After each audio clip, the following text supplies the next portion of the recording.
అగ్రరాజ్యం అమెరికాలో అధ్యక్ష ఎన్నికలు ఆసక్తికరంగా సాగుతూ ఉన్నాయి. రిపబ్లికన్ అభ్యర్థిగా డొనాల్డ్ ట్రంప్ ప్రచారంలో దూసుకుపోతున్నారు. తాజాగా ట్రంప్ ఇచ్చిన ఇంటర్వ్యూ సంచలనం రేపుతోంది. ఆ ఇంటర్వ్యూ చేసింది టెస్లా, స్పేస్ ఎక్స్ సంస్థల అధినేత బిలియనీర్ ఎలాన్ మస్క్. ఈ ఇంటర్వ్యూలో ట్రంప్ అనేక ఆసక్తికర విషయాలు పంచుకున్నారు.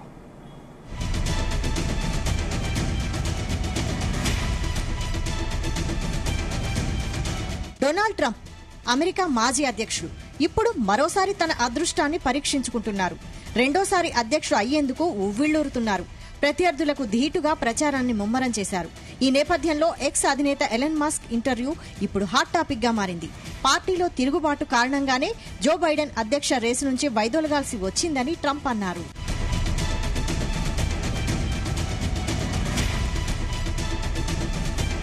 రష్యా అధ్యక్షుడు వ్లాదిమిర్ పుతిన్, చైనా అధ్యక్షుడు షీ జిన్పింగ్, ఉత్తర కొరియా అధ్యక్షుడు కిమ్ జోంగ్ ఉన్ లాంటి వారు తమ ఆటల్లో టాప్ లో ఉన్నారని, వారంతా తమ దేశాలను ప్రేమిస్తున్నారన్నారు ట్రంప్.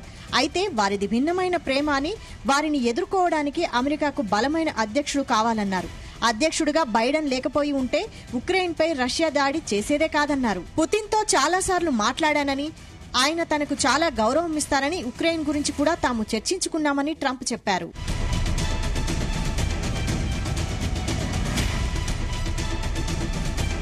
అలాగే డెమోక్రాటిక్ పార్టీ అధ్యక్ష పదవికి పోటీ చేస్తున్న ఉపాధ్యక్షురాలు కమలా హారిస్ పై ట్రంప్ విరుచుకుపడ్డారు. ప్రస్తుతం మనకు అధ్యక్షుడు ఉన్నా లేనట్లేనన్నారు.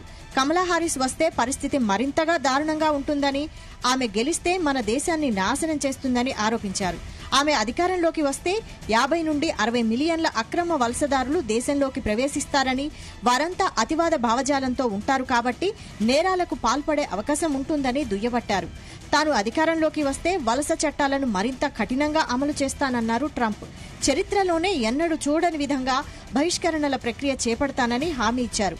అమెరికన్ల కలలను నెరవేరుస్తానని, ఉద్యోగాలను సృష్టిస్తానని భరోసా ఇచ్చారు.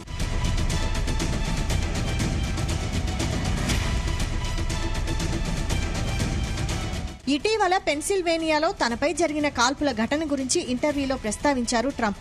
అది బుల్లెట్ అని, తన చెవి మీదకు దూసుకొచ్చిందని క్షణకాలానికే అర్థమైందన్నారు. ఆ సమయంలో సరిగ్గా తన తల తిప్పడం వల్లే ప్రాణాలతో బయటపడ్డానన్నారు. ఆ ఘటన తర్వాత దేవుడిని మరింత ఎక్కువగా నమ్ముతున్నట్టు ట్రంప్ తెలిపారు. ఎక్స్లో ప్రసారమైన ఈ లైవ్ ఇంటర్వ్యూకు తొలుత సాంకేతిక సమస్య ఎదురైంది. దీంతో 40 నిమిషాలు ఆలస్యంగా ప్రారంభమైంది. ఆ తర్వాత కూడా చాలా మందికి ఇంటర్వ్యూ ఆడియో వినిపించలేదు.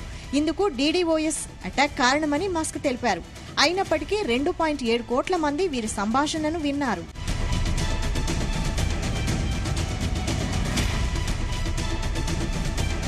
ఈ ఇంటర్వ్యూతోనే ట్రంప్ మళ్లీ సామాజిక మాధ్యమం ఎక్స్లోకి అడుగుపెట్టారు. చివరిసారిగా 25 ఆగస్టు 2023లో పోస్ట్ పెట్టిన ట్రంప్ మస్క్తో సంభాషణ నేపథ్యంలో మళ్లీ వరుసగా పోస్టులు పెట్టారు. గతంలో క్యాపిటల్ భవనంపై దాడిని ప్రేరేపించిన కారణంతో ఎక్స్ నుంచి ఆయనను నిషేధించారు.